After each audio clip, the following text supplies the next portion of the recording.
Hi and welcome to everyone joining us for this pre-recorded show, which will be for the 28th of November, Tuesday, where racing takes place out at the Vaal in Gauteng. Just having a look at the card, it is a 9-race program, so plenty of action ahead. Joining me on the line is Alistair Cohen. Alistair, how are you doing? And looking forward to this card. It looks quite trappy. Yeah, Sheldon, I'm doing good, thanks. It was a great weekend. I thought starting off with Saturday, the Betway Summer Cup, it looked like they managed to pull a good crowd. It was good racing. It always is a great meeting. So to all those up in Joburg, well done to Nathan Kotson, by the way, from KZN, who obviously saddled his first Grade 1 winner in the form of Royal Victory. I mean, that was special to see. And he absolutely dominated that race. And then obviously the Dingons going the way of Purple Picture for Stinky Poo and Robin Klaassen and Cabello Matsanyani. I mean, that's come together quite well. And then on Sunday at Hollywoodbets Kenilworth, an unbelievable start to the Cape Summer. A lot of moving parts, but it's all systems go for the rest of the summer. We learned a lot coming out of meeting one, and looking forward to Saturday for the World Sports Betting Cape Fillies Guineas, where it looks like Silver Sanctuary is going to represent Mike de Kock, Mrs. Geriatrics, looking to set the record straight and come back to winning ways, and a lot of Cape hopes that are glowing at the moment. Well, the visuals coming through and watching the racing, absolutely terrific. And as they say, bring it on. Get better and better, and it's going to be an awesome, sizzling season ahead. But let's get straight into the action at the Vaal. Race number 1 at 12:10 over 1,200 meters. They have horse number 3, John Wick, from the Fabian Habib stable. At this time of recording, the 8 to 10 is the price about John Wick. Number 5, Bob, and I had a chat to the guys in Gauteng. I got hold of Turfentine to find out about the Tony Peter runners, and at this stage they will be taking their place. So for all the punters out there, Bob will be running at this stage. Number 3, John Wick. I suppose when you look at the field, Keanu Reeves is obviously named after John Wick, and he takes no prisoners. Are we going in all guns blazing in the Work Riders race? Sheldon, it's hard to go all guns blazing in a Work Riders race, but I'll tell you what the key here with John Wick is. Mary's Green Light beat John Wick by 2.5 lengths, 2.25 lengths, and Mary's Green Light came out and flanked her own form in good fashion on that night meeting last Friday at Turfentine. So from that point of view, I think you have to be in the corner of John Wick. Tepiso Matsuela is one of the best value for money Work Riders around. His record for Fabian Habib speaks volumes. This horse has been a bit of a slow burn to get to come to hand, but he's come to hand now, and I think that he'll take all the beating. Interesting that blinkers go on. I wouldn't have reached for blinkers on the back of an improved run, but I'm sure the yard have worked him in blinkers, and now I think it's time to shine. Biggest danger got to be number 5, Bob, also wears blinkers for the first time. Comes from Tony Peters' yard. They'll be out to prove a point. Whether Wizard ran nicely enough on Saturday. If John Wick doesn't win, and he is my top choice, then I expect Bob to be the one to pick up the pieces. But I think I was boxed exact to the way to go in race 1. Excellent, that's John Wick, and I think dropping to the 1200 might just suit his style of racing, and perhaps that's why they put the blinkers on. And in the stable companion at 7 to 1, number 7, Harfeld Storm. Just keep a close eye, see if there's any betting support. That'll take us on to race number 2, and this is your suggested bet for the day, which is the buy part. And your selection and banker is number 4, Alicia's Love. This is from the Roy Magnus stable, at around about 13 to 10 at the time of recording. Now, Alistair, it's quite clear to see. Second to Gimme Another in the penultimate run, looking decent. And the run behind Ivy League, One Fell Swoop, and Colorado Creek, the form lines seem to be superior to this field. Sheldon, that's exactly it. I think what punters need to bear in mind is that the outside rail set at 0, so that generally means high number draws down the straight are going to work. They're on the Vaal main track on this Tuesday meeting. You spot on if you can run 5 lengths to Ivy League. You didn't run badly in the Fillies Mile on Saturday, and Gimme Another obviously won the Fillies Mile easily the best form on offer. Banker and all bets, best bets on the card, Alicia's Love. And one of the way that I see it, one of the first timers will have to be very good to turn her over. Super, let's skip on to race number 3 at 13:20, and this will be run over a distance of 2,000 meters. And just having a look at the current betting, where they have number 7, Romeo's Magic, 4 to 1. around there, around about 4-1, 7-2. Number 3, Supreme Dance at around 7-2 and 4-1, and then 6-1 and upwards. You've elected to go with the 6-year-old Twin Turbo and another 6-year-old Supreme Dance. So you've gone with the 2 gelded 6-year-olds who absolutely loves the course Supreme Dance. And Twin Turbo is a horse who, after that last run, he'll put that behind him. Perfect Witness certainly franked the form. Yeah, so, and Perfect Witness will never look good in winning. She just grinds out wins, so that's testament to her. I'm not too sure what happened to Twin Turbo last time. I probably went a shade too fast and blew up quite a long way out, but worth another chance, because but for that run, I think he's got enough substance to his form to recommend. I found this race a little bit trappy, Sheldon, because I considered quite a few to put in initially, but then I've landed up on the 2, mainly because, you know, a horse like Romeo's Magic, despite bringing nice numbers into the picture, Gavin Lorena's on the other Warren horse, and also Romeo's Magic's under Suffren, so that's a bit of a blow for his chances. And you look at Bob's Your Uncle, he's not really in form. American Biscuit, the last run, he got beaten by a horse under Suffren's. So I've settled on the 2. I'm comfortable on the 2. I don't know if the winner's necessarily going to come from the 2, so I'm just hoping that one of them do run into the first 2. But as you mentioned, Supreme Dance at a push. I think that he could turn the form around, actually, with number 2, Twin Turbo. They've met each other twice recently, and I think with Gavin Lorena on board, and as you mentioned, good course form at the Vaal, number 3, Supreme Dance, is my narrow top selection. That'll take us on to race number 4. So race number 4, just having a look at the card here, being a 9-race program, it will be the opening leg of the Pick 6. The anti-post betting has the Tony Peter runner number 9, Judgment Day, at the top of the boards at 2-1. After a fair debut when hitting the front at the 400 and then running second to Dubai Hills, that was over-raced and coughing, reported on that occasion. Goes the 1800. However, you've elected to go with number 1, 20 Drachmas, whose form speaks for itself and last time came from a long way back. Sheldon, you can have work riders form. Judgment Day is obviously open to improve, but beaten by 100 to 1 shot in the form of Dubai Hills last time out. For me, I respect his chances, but I definitely prefer number 1, 20 Drachmas. In fact, I think number 3, Albay Reg's probably going to finish in front, because I reckon Albay Reg's a better horse than Dubai Hills, and at least he's coming to hand. But number 1, 20 Drachmas, I sat in Stuart Pettigrew's office when he last ran, and he wasn't happy with how far back 20 Drachmas came from. So I think, he's now shown he's got a touch of stamina going that trip for the first time. I wasn't mad about his chances, I must be honest, last time out, despite the talk out of the yard. They were disappointed that he ran third to Exhale, left with too much to do, and I think just slightly closer to the pace and looking like he's coming to hand, that he holds the aces in this race. So I'm going to go with number 1, 20 Drachmas to win it. 3, Albay Reg, 2, Master Christmas, both horses who could be effective and at least fill the money. And then number 9, Judgment Day, at the top of the boards. I'm going to sidestep him in all bets. Well, there you go. Take that into consideration, and certainly maybe the Stuart Pettigrew runner could just be spot on the mark, a little bit handier placed and striking at the right moment at around about 3-1 could be the horse they all have to beat.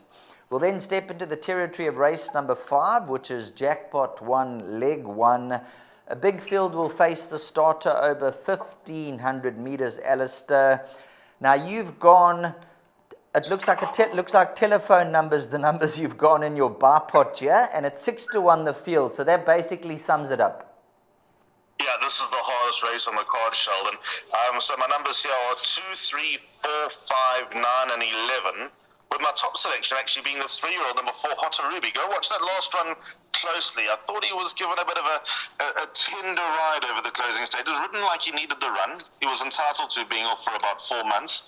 Pierre Stratham now takes the ride for Sean Terry. Sean Terry's yard's obviously going along very nicely at the moment. Some up day might have been a bit quiet for Sean and the standards that he sets, but I think you'll be happy with the way that it finished off, and then Thunderstruck coming to winning ways on Sunday at Hollywoodbets Kenilworth. So I'm going to go with the 3-year-old number 4, Hotter Ruby, to turn them over. His penultimate run at Hollywoodbets Greyville, I don't think Greyville's the right track for him. I think he's a free-striding horse, so I think he'll be better with a lot of racetrack to work with and a lot of straight to work with. So I'm going to give him the benefit of the doubt. Number 2, Back to Basics, does me favour after favour after favour. He's one of my favourite sort of average horses. On the half out, Wesley Mowing takes a ride. 4 Paul Matchett, so that's got to be a big chance. 3 Lutuli's got some good numbers to his name. Don't know about him dropping in distance, so that's got to be a little bit of a concern, but I'm putting him in because the yard's in form. I do prefer the stable companion 5, Fully Loaded. Gavin Larena takes a ride. He's banging at the door. He can't be too far away from getting the job done. And then 9 and 11 as well, other horses that have to go into the play. They are Vesuvio, who's kind of turned the corner of late, Sheldon. Craig Zaki takes a ride for Tyrone Zaki. No relation there. And then number 11, JP 2000. A good couple of runs on the Hollywoodbets Greyville Poly track. Baby and Habib's got a lot of runners in this race, and I think that number 11, JP 2000, also has to have some sort of chance.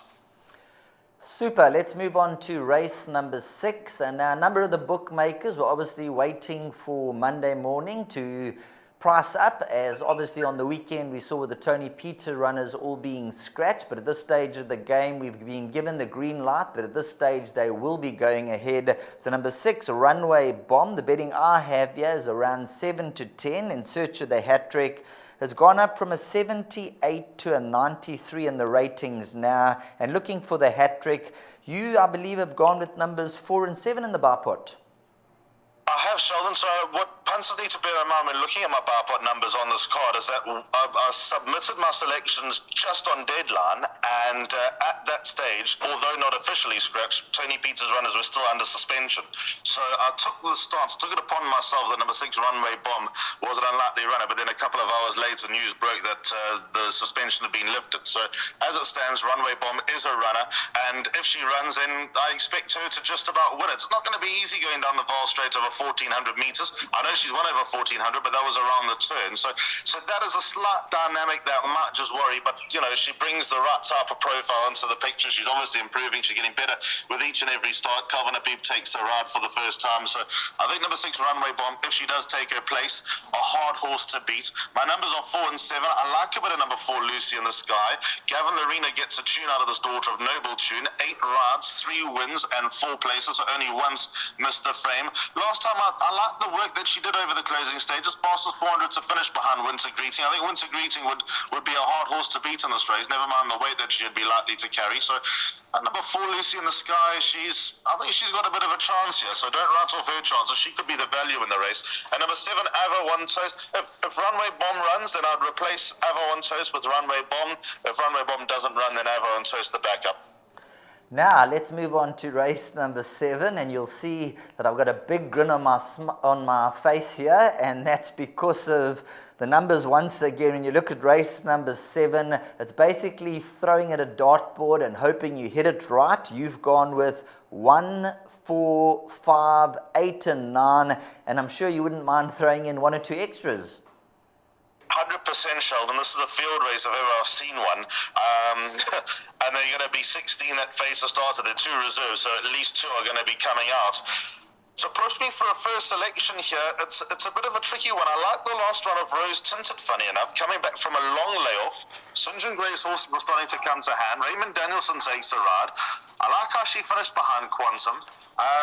Quantum's in here again, and she was equally coming back off a long layoff. So, I suppose you got to take that on trust. But I saw enough for number 8, Rose Tinted, last time out to suggest that she'll come on with that run under the belt. So I like her chances, number 8, Rose Tinted. My backup, well, when I say backup, they all back up. It's the kick for touch. Number 1, Perilla, but wherever Perilla is, Alabama Anna should be right there. They've met before, Sheldon, and Alabama Anna finished a short head behind, and she gets 1 kilo to work with. So theoretically, Alabama Anna should finish in front of Perilla, but we obviously got the Tony Peter factor at play here with Perilla, so I've put her in as well. Number 4, Trentino, I think is also showing signs that she's coming to hand. She's a nice rating dropper. She's now down to a 75 from a once high of 84. She's run with much stronger than this and not been disgraced by the much stronger than this. So she might be in the right place to strike now. And then obviously number 9, Whirly Bird, was a surprise winner at the Vaal a week earlier, but on the back of that win in Binder's form, it's hard to totally ignore her chances. But if you're playing a pick six in a jackpot, if anything catches your eye, put them in. But in the bar pot, I'll settle down with 5.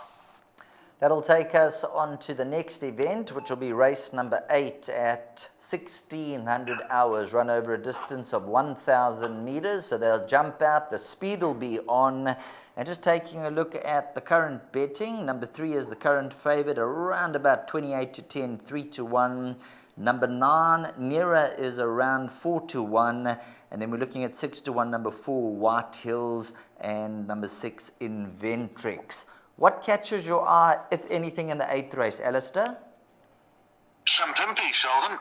Number 7, Shampimpi. Candice has been keen to try in pretty deep waters of late, and the draws and the conditions of the race haven't really added up. So she's taken the low road, really, in this Fillies and Mares 78 handicap, going back to 1,000 meters on the recommendation of Gavin Larena with the pace that she showed last time out. Bear in mind, and I'm not one to compare times, but I'm happy to compare times on the same day. On the 5th of October, Shampimpi and Go Check With Love ran on the same day, and Shampimpi's time was a second quicker than Go Check With Love, and Shampimpi's got 2.5 kilos less to carry. I know Go Check With Love was kind of geared down over the closing stages, but Shampimpi also had that under control. Number 7, Shampimpi's got a good case for her. I like number 9, Nera, to be a huge danger. Her first run for the yard and after a long break was a pleasing effort. She goes back to 1,000 meters. So she's got to have a good chance. Calvin Habib and Sean Terry team up. I have all the respect in the world for number 9, Nera. And I think number 4, White Hills, she could have just been a confidence game. Gavin Larena's taken the ride on Shampimpi, so that might tell you where his mind is at. But I think number 4, White Hills, with the win under the belt, she might be able to build on that confidence. So although not an open and shut case, the case for Shampimpi is strong, but it's certainly not race over.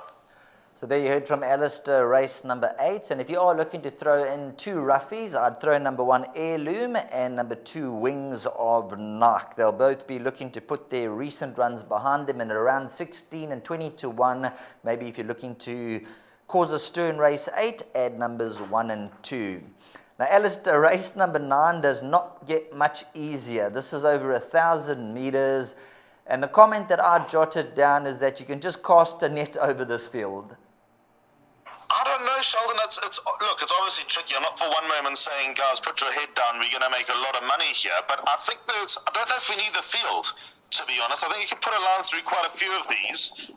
Hopefully we don't end up with a quartet that pays 150,000 Rand and end up with egg in our face because we've gone clean out in the last race after being relatively confident. But this horse, number 11, Life Goes On, has only been given £7 for 2 wins. I know that he's drawn on the wrong side of the track, and it's a big field, so he's going to have a harder time working across. But with that said, I think number 11, he's put together some nice wins from off the pace, and he runs on strongly, does number 11. Life Goes On. So that's got to point into his direction of being a big runner, and he's been kept fit and kept on the boil. I like to see that from Binder's runners. So number 11, Life Goes On, a tentative first selection. Another horse that I'm going to give a good chance to is number 12, Dark Tide. I know the last run was horrible behind Life Goes On, but ignore that run, and he's got winning form here. So he could represent the value in the race, number 12, Dark Tide. He's a real tried and tested, well-performed 5-time winner from 47 starts. Generally, if not winning, he goes close. So that's going to be my backup in the race. And then obviously a few others. 7, What a Tiger. Wherever Life Goes On finishes, What a Tiger should be right there as well. Can't be much to choose between them. Strictly at the weights, he's got a chance of turning the form around. 8, Beaded Gown. Also not one to totally ignore, and I think the value could well lie behind number 6, Successful Secret. So I'm going to revolve my bets around those horses. Just to recap, there are going to be 6, Successful Secret, 7, What a Tiger, 8, Beaded Gown, top choice 11, Life Goes On, and 12, Dark Tide. I think the value definitely lies between 12, Dark Tide, and 6, Successful Secret, though. Well, I'm glad you touched on number 6, Successful Secret, because I was going to quiz you about this at around 25 to 1. Did get beaten by Life Goes On last time out, but is that type of horse who could cause a bit of a stir. So that's also my value, number 6, Successful Secret. Nice to throw into the exactas, and maybe a little bit of an each-way bet if you're looking for a roughie, number 6. And you also mentioned number 12, Dark Tide. So maybe try some exactas, swingers, and trifectas, and maybe we can get the lot in race number 9. Now, Alistair, thanks very much for everything. Your chosen bet for the day is the bar pot. So for all your fans out there who've been following you, if you wouldn't mind just running through those selections. Okay, so the bar pot begins at 1:15. Bank of 4, Elysia's Love in the first leg. By 2 and 3, Twin Turbo and Supreme Dance. By banker number 1, 20 drachmas, and then it all opens up from there. So 2 Back to Basics, 3 Latuli, 4 Hotter Ruby, 5 Fully Loaded, 9 Vesuvio, and 11 JP 2000. By 4 and 7, Lucy in the Sky and Avo on Toast. But if Runway Song runs, it'll become 4 Lucy in the Sky and 6 Runway Bomb. And then the final leg gone 1 Perilla, 4 Trentino, 5 Alabama, and 8 Rose Tinted, my top choice, and number 9 Whirlybird. Well, thanks very much, Alistair. You've got a busy day ahead of you, so get cracking. Thanks very much. Thanks, Sheldon. Appreciate it. Thanks for the time, and we'll chat again soon. Excellent. Lovely to have Alistair Cohen on the line, previewing the meeting for the Vaal, and hopefully we've guided you in some way in the right direction, and maybe 1 or 2 of the value selections can come through for you, the viewer and the punter.